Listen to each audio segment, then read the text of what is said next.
Iran, in its statement, came out and replied, saying that, in fact, they have yet to receive the documents that the IAEA has received, showing the alleged evidence that something illicit was taking place at Parchin, and that absent some kind of structured contractual agreement with the IAEA that will place certain rules and restrictions on a visit to the facility, they're not prepared to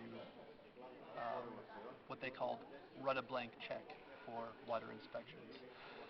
So, to sum that up, there hasn't been a lot of progress at this meeting.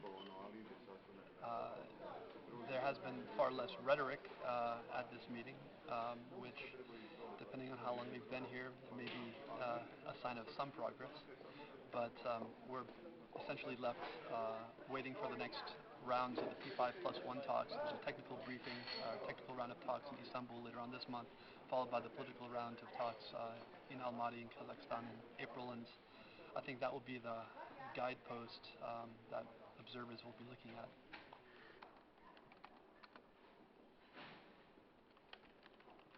It is a political matter now that is in the Security Council, and therefore, if we're going to see a breakthrough in this, it will probably come on the political level, just because here at the IAEA it's a very clear mandate. The IAEA follows the material, and to the extent that IAEA has repeatedly reported that there's nothing amiss with the declared nuclear stockpile that Iran has declared to inspectors. That's the good news.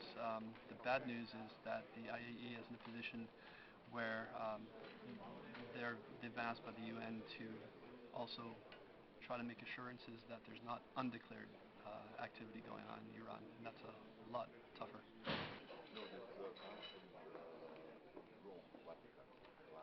There's certainly a long history of missed opportunities because of elections and changing personnel. It shouldn't be unexpected that the negotiating team here at the IAEA changes. It's not the first time.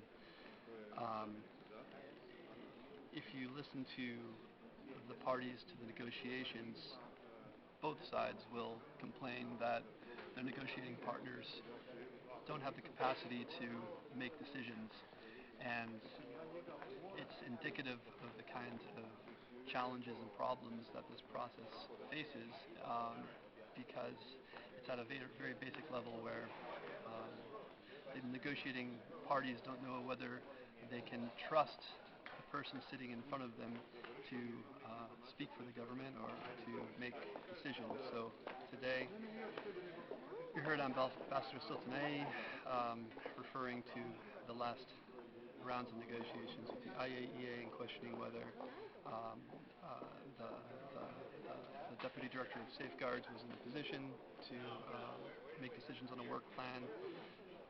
I'm not in a position to speak to that statement's accuracy, because certainly the IAEA has questions too, has expressed concerns in the past as well, that they don't know who is ultimately responsible for making the decisions on the Iranian side as well.